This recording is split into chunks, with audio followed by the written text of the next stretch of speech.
ഞാൻ പറയുന്നതിനെ വ്യക്തിപരമായിട്ട് എടുക്കരുത്. അങ്ങയുടെ അമ്മയോ സഹോദരിയോ ഭാര്യയോ ഒരു മുറിയിൽ ഒറ്റയ്ക്ക് താമസിക്കുകയാണെന്ന് വിചാരിക്കുക.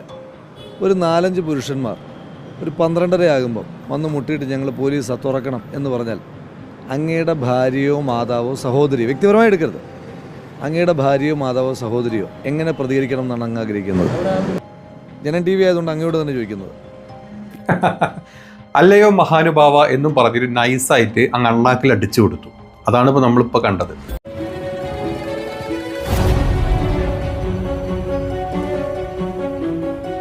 നിന്റെ വീട്ടിലെ അമ്മയും പെങ്ങളും അല്ലെങ്കിൽ നിന്റെ ഭാര്യയും ഒരു റൂമിൽ ഒറ്റക്ക് കിടക്കുന്നു.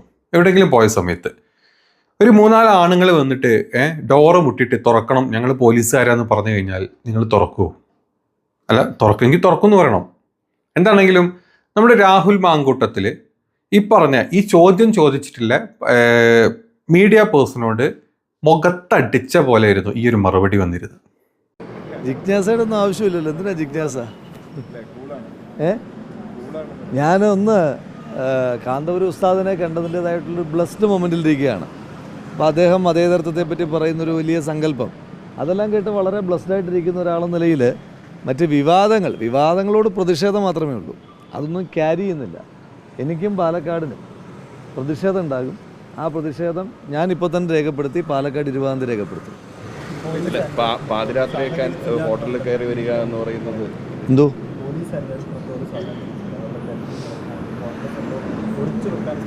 പോലീസ് അന്വേഷണത്തോട് ആരും സഹകരിക്കാത്ത ഏതാ? ഇപ്പം ഞാൻ പറയുന്നതിനെ വ്യക്തിപരമായിട്ട് എടുക്കരുത്. അങ്ങയുടെ അമ്മയോ സഹോദരിയോ ഭാര്യയോ ഒരു മുറിയിൽ ഒറ്റയ്ക്ക് താമസിക്കുകയാണെന്ന് വിചാരിക്കുക. ഒരു 4-5 പുരുഷന്മാർ ഒരു 12:30 ആകുമ്പം വന്ന് മുട്ടിയിട്ട് ഞങ്ങൾ പോലീസ് തുറക്കണം എന്ന് പറഞ്ഞാൽ അങ്ങയുടെ ഭാര്യയോ മാതാവോ സഹോദരിയോ, വ്യക്തിപരമായി എടുക്കരുത്, അങ്ങയുടെ ഭാര്യയോ മാതാവോ സഹോദരിയോ എങ്ങനെ പ്രതികരിക്കണം എന്നാണ് അങ്ങ് ആഗ്രഹിക്കുന്നത്? അല്ലയോ മഹാനുഭാവ എന്നും പറഞ്ഞൊരു നൈസായിട്ട് അങ്ങ് അണ്ണാക്കിൽ അടിച്ചു കൊടുത്തു. അതാണ് ഇപ്പോൾ നമ്മളിപ്പോൾ കണ്ടത്. ഈ ചോദ്യം ചോദിച്ചത് ഏത് പത്രത്തിലെ ഏത് ഡാഷ് മോനാണെങ്കിലും വേണ്ടില്ല, രാഹുൽ മാങ്കൂട്ടത്തിൽ ചോദിച്ചതുകൊണ്ട് ഇതിനേക്കാൾ വലിയ മറുപടി ആ സാധനത്തിന് കിട്ടാനില്ല. ഈ ചോദ്യം ചോദിച്ചവനെ അവൻ്റെ അണ്ണാക്കിലോട്ട് ഇതിനേക്കാൾ വലിയ മറുപടി അവൻ സ്വപ്നത്തിൽ പോലും അവൻ വിചാരിച്ചു കാണില്ല. അതായത് ഈ ഷാനിമോൾ ഉസ്മാൻ്റെ റൂമിൽ ഒറ്റയ്ക്ക് താമസിക്കുന്ന ഹോട്ടൽ റൂമിൽ ഈ പറഞ്ഞ പോലീസുകാർ, അതും മഫ്റ്റിയിൽ വന്നിട്ടുള്ള പോലീസുകാർ ഡോറ് മുട്ടി രാത്രി 12 മണിക്ക് ഓപ്പൺ ചെയ്യണം, ഞങ്ങൾ പോലീസുകാരാന്ന് പറഞ്ഞാൽ തുറക്കോ എന്നായിരുന്നു നൈസായിട്ട് നമ്മുടെ രാഹുൽ മാങ്കൂട്ടത്തിൽ ഈ ചോദ്യം ചോദിച്ചിട്ടുള്ള പത്രത്തിൽ, ഏത് പത്രമാണെങ്കിലും അവനിട്ട് കൊടുത്തത്. എനിക്ക് തോന്നുന്നു ജനം TV ആണെന്ന് എനിക്ക് തോന്നുന്നത്. ആ ജനം TV കാരനിട്ടുള്ള അണ്ണാക്കിലിട്ട് കൊടുത്തത്. അപ്പം സത്യമായിട്ടും ഒരു ഉളുപ്പും ഒരു വകതിരിവും ഇല്ലാണ്ട് പോലീസുകാർ കാണിച്ച ചെറ്റത്തരത്തിന് ഈ പറഞ്ഞ മൊത്തം മാധ്യമങ്ങൾ ചുറ്റും കൂടി നിൽക്കുന്ന സമയമായിരുന്നു അത്. എന്നിട്ട് പോലും ഇവന്മാർ ആ സമയം മുതൽ അത് ഷൂട്ട് ചെയ്തുകൊണ്ടിരിക്കുക. ആ ഷൂട്ട് ചെയ്തുകൊണ്ടിരിക്കുന്ന ഈ ഡാഷ് മക്കൾ ഇതൊക്കെ അറിഞ്ഞിട്ടും കേട്ടിട്ടും അവസാനം ഇങ്ങനത്തെ ഒരു ചോദ്യം ചോദിച്ചിട്ടുണ്ടെങ്കിൽ അവൻ്റെയൊക്കെ സ്റ്റാൻഡേർഡ് അത്രയേ ഉള്ളൂ എന്നുള്ളത് അങ്ങോട്ട് തീരുമാനിച്ചാൽ മതി. എന്തായാലും ബാക്കിയോടെ കേൾക്കാം നമുക്ക്. പിന്നല്ലാതെ വേറെ ആരെങ്കിലും ഉണ്ടായിരുന്നു അങ്ങനെ ആക്ഷേപം അങ്ങേക്കുണ്ടോ? അതെന്തൊരു തോന്നിവാസമാണ് പറയുന്നത്. ആ പറയുന്നത് എന്തൊരു തോന്നിവാസമാണെന്ന് അങ്ങനെ ഒന്ന് ആലോചിച്ച് നോക്കി. അങ്ങനെയാണെങ്കിൽ അവരൊറ്റയ്ക്കാണ് എങ്കിൽ അവരെങ്ങനെയാണ് പ്രതികരിക്കേണ്ടത്? എന്ത് ചെറ്റ ചോദ്യമല്ലേ ആ ഡാഷ് മോൻ ചോദിച്ചത്? ആ റൂമിൽ വേറെ ആരെങ്കിലും ഉണ്ടായിരുന്നെങ്കിലോ എന്ന്. ഈ പറഞ്ഞ ഡാഷ് അടക്കം അവിടുത്തെ സകല പത്രക്കാരും ഈ മഫ്റ്റിയിൽ വന്ന പോലീസുകാരടക്കം ബാക്കിയുള്ള എല്ലാ പോലീസുകാരും ഈ ഷാനിമോൾ ഉസ്മാൻ്റെ റൂമിൻ്റെ ഫ്രണ്ടിൽ നിൽക്കുക. അവർ റൂം തുറക്കുന്നില്ല, റൂം ഓപ്പൺ ചെയ്തു. നിങ്ങൾ എന്താ പറയുക, ഒരു വനിതാ പോലീസിനെ കൊണ്ടുപോകുക. രാത്രി 12:30 സമയമായി. അവരും കൂടെ കൊണ്ടുവന്നിട്ട് നിങ്ങൾ പോലീസുകാരുടെ ID കാണിക്കുക, എന്നിട്ട് നിങ്ങൾ കയറി നോക്കിക്കോ. അങ്ങനെ അവർ വനിതാ പോലീസുകാരെ കൊണ്ടുവരുന്നു.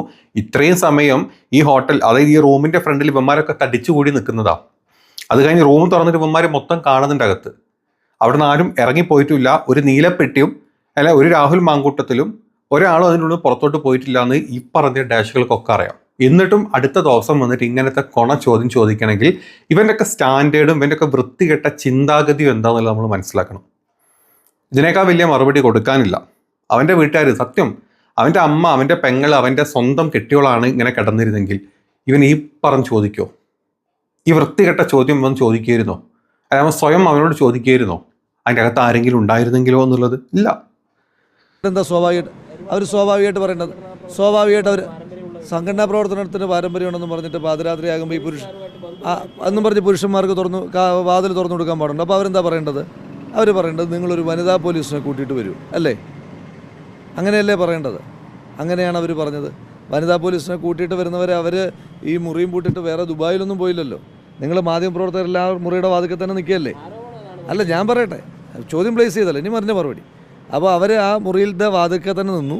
നിങ്ങൾ മാധ്യമപ്രവർത്തകരെല്ലാം ഈ മുറിക്കകത്തിന് എന്തെങ്കിലും ഉണ്ടോ, ഇനി മാറ്റിക്കളയുമോ എന്നുള്ള കൗതുകത്തിൽ നിങ്ങൾ മാധ്യമപ്രവർത്തകർ ആ മുറിയുടെ വാതിൽക്കൽ തന്നെ നിന്നു. അതിനുശേഷം വനിതാ പോലീസ് വന്നു, തുറന്നു കൊടുത്തു, മുറി മുഴുവൻ പരിശോധിച്ചു, ഒന്നുമില്ല എന്ന് കണ്ടെത്തി, പോയി അല്ലേ?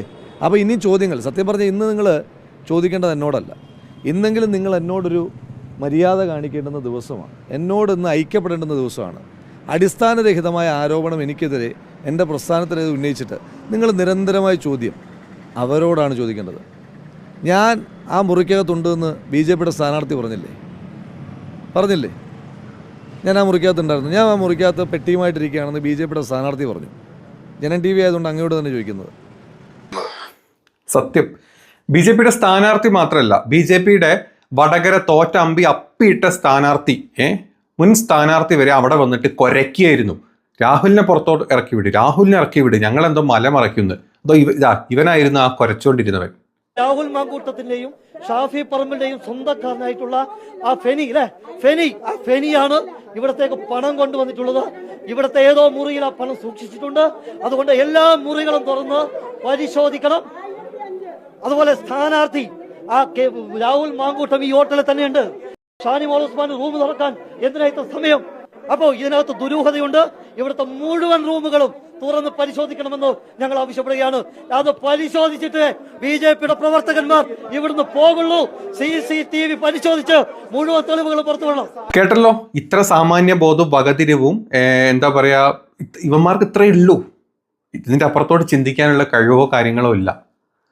അപ്പൊ ഇത്രയും ബോധമുള്ള സ്ഥാനാർത്ഥികളും മുൻ സ്ഥാനാർത്ഥികളും ഒക്കെ ആയിരുന്നു ഇവന്മാര്.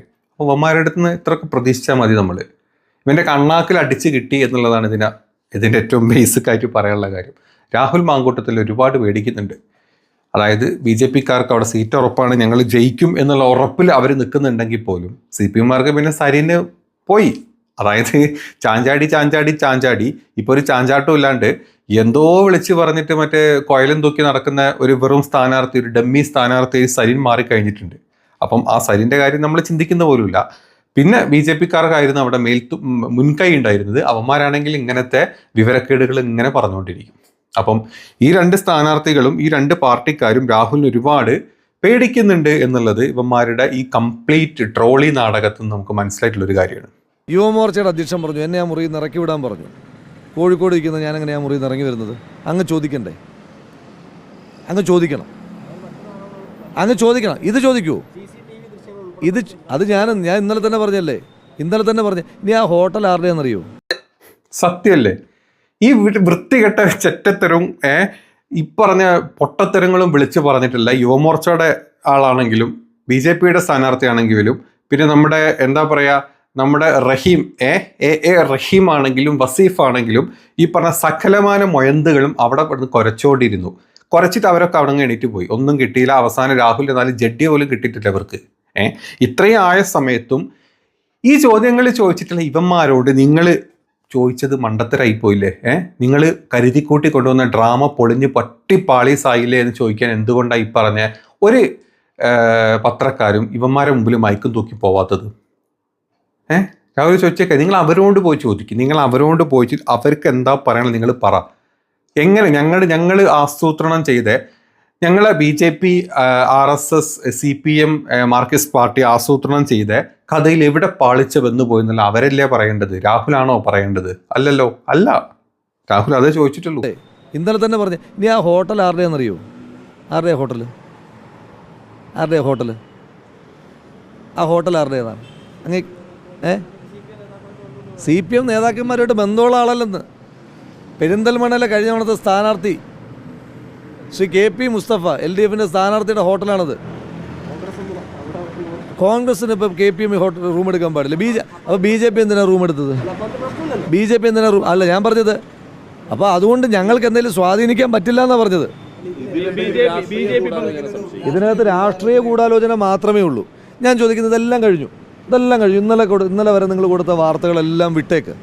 ഇന്നലെ നിങ്ങൾ ചില മാധ്യമപ്രവർത്തകർ വാർത്ത കൊടുത്തല്ലോ, രാഹുൽ മാങ്കൂട്ടത്തിനെതിരായ പരാതിയുടെ അടിസ്ഥാനത്തിലാണ് റെയ്ഡ് എന്ന് CPM ആരോപണം എന്നല്ല, നിങ്ങൾ വാർത്ത തന്നെ കൊടുത്തു. ഇന്നലെ ആ അന്വേഷണത്തിന് നേതൃത്വം കൊടുത്ത ASP വന്നിട്ട് എന്താ നിങ്ങളോട് പറഞ്ഞത്? ഇനിയെങ്കിലും നിങ്ങൾ ആ ടൈറ്റിൽ കാർഡുകൾ തിരുത്തണ്ടേ? ASP പുറത്തേക്ക് വന്നിട്ട് പറഞ്ഞു ഒരു പരാതിയും കിട്ടിയിട്ടില്ല, ഒരു വിവരത്തിൻ്റെയും അടിസ്ഥാനത്തിൽ. നിങ്ങൾ ആവർത്തിച്ച് ചോദിച്ചു. ഒരു പരാതിയുടെയും വിവരത്തിൻ്റെയും അടിസ്ഥാനത്തിലുള്ള പരിശോധനയല്ല, റെഗുലറായി നടക്കുന്ന പരിശോധനയാണ് എന്ന് ASP പറഞ്ഞു. ഇനി ഈ ആരോപണവും ദുരൂഹതയെല്ലാം ആരോപിക്കുന്ന CPM നേതാക്കന്മാർ പറഞ്ഞെന്താ? റഹീം എന്താ പറഞ്ഞത്? TV രാജേഷിൻ്റെയും നമ്മുടെ വിജിൻ്റെയും അല്ലേ, TV രാജേഷിൻ്റെയും വിജിൻ്റെയും മുറി പരിശോധിച്ചു എന്ന് പറഞ്ഞു. അപ്പോൾ അതിൽ ദുരൂഹത ഉണ്ടോ? എന്തിനാണ് TV രാജേഷിൻ്റെയും വിജിൻ്റെയും മുറി പരിശോധിക്കുന്നത്? BJP നേതാക്കന്മാർ പറഞ്ഞു BJP നേതാക്കന്മാരുടെ മുറി പരിശോധിച്ചു എന്ന് പറഞ്ഞു. അപ്പോൾ അതിൽ ദുരൂഹതയുണ്ടോ? അവരുടെ മുറി എന്തിനാണ് പരിശോധിക്കുന്നത്? ഇനി ഞാൻ പണം കൊണ്ടുവന്നതാണെങ്കിൽ അപ്പം പാലക്കാട് പ്രവർത്തിച്ചുകൊണ്ടിരിക്കുന്ന TV രാജേഷും വിജിനും ഒക്കെ എൻ്റെ നിന്ന് പൈസ വാങ്ങിച്ചു എന്നാണോ പറയുന്നതിൻ്റെ അർത്ഥം? ആണോ? അല്ല, ഞാൻ പറയട്ടെ, ഞാൻ പൂർത്തീകരിച്ചിട്ട്. ആണോ അതിൻ്റെ അർത്ഥം? അപ്പോൾ ഈ ആരോപണങ്ങൾ അങ്ങനൊരു സംഭവമേ ഇല്ല. ഇപ്പോൾ എന്തായാലും കേരള പോലീസ് എൻ്റെ നിയന്ത്രണത്തിലല്ലല്ലോ. എനിക്കൊരു സഹായം അവർ ചെയ്തു തരാറില്ലെന്ന് ഞാൻ 10 മാസമേ ആയിട്ടുള്ളൂ യൂത്ത് കോൺഗ്രസ് പ്രസിഡൻ്റായിട്ട്. 10 മാസത്തിനിടെ 1 മാസം എന്നെ ജയിലിലിട്ടവരവർ. 3 കേസിലായിട്ട് 1 മാസം എന്നെ ജയിലിലിട്ടു. അത് ഞാൻ മോഷ്ടിക്കാൻ പോയതിൻ്റെ പേരിലല്ല, ഞാൻ സമരം ചെയ്തതിൻ്റെ പേരിൽ. മുൻകാലത്തൊന്നും ഒരു സംഘടനയുടെയും സംസ്ഥാന അധ്യക്ഷന്മാരെ തുടർച്ചയായി പിടിച്ച് എല്ലാ സമരത്തിനും പിടിച്ച് ജയിലിടാറില്ലായിരുന്നു. എന്നെ ഏത് സമരത്തിൻ്റെ പേരിലും പിടിച്ച് ജയിലിടുന്നൊരു സർക്കാരും പോലീസും. അങ്ങനൊരു പോലീസ് എനിക്ക്. അപ്പം ഇത്ര കാര്യങ്ങളുള്ളൂ. ഈ പറഞ്ഞ BJP, CPM, നമുക്ക് വേണമെങ്കിൽ B അങ്ങ് മാറ്റി CJP എന്ന് പറഞ്ഞ പാർട്ടിക്കാർ, ഈ 2 പാർട്ടിക്കാരും രാഹുലിൻ്റെ സ്ഥാനാർത്ഥിത്വത്തിനെ പേടിക്കുന്നുണ്ട്. അല്ലെങ്കിൽ പുള്ളിയുടെ ഒരു മുഖം, പുള്ളിയുടെ ഒരു പ്രതിച്ഛായ ഭയങ്കരമായിട്ടുണ്ട് എന്നിവർക്ക് പേടിയുണ്ട്. ഈ പറഞ്ഞ BJPയുടെ സ്ഥാനാർത്ഥിയാണെങ്കിലും വേണ്ടില്ല, CPMൻ്റെ സ്ഥാനാർത്ഥി പിന്നെ നമുക്ക് അവിടെ വിലയില്ല. ഒരു മരം ചാടി കുരങ്ങൻ എന്നുള്ള രീതിയിൽ അങ്ങ് മാറ്റി നിർത്താം. അങ്ങോട്ട് ചാടും ഇങ്ങോട്ട് ചാടും, അവിടെ പഴം കൊടുത്താൽ അങ്ങോട്ട് ചാടും, ഇപ്പുറത്തെ ആപ്പിൾ കൊടുത്താൽ അവൻ ഇങ്ങോട്ട് ചാടും.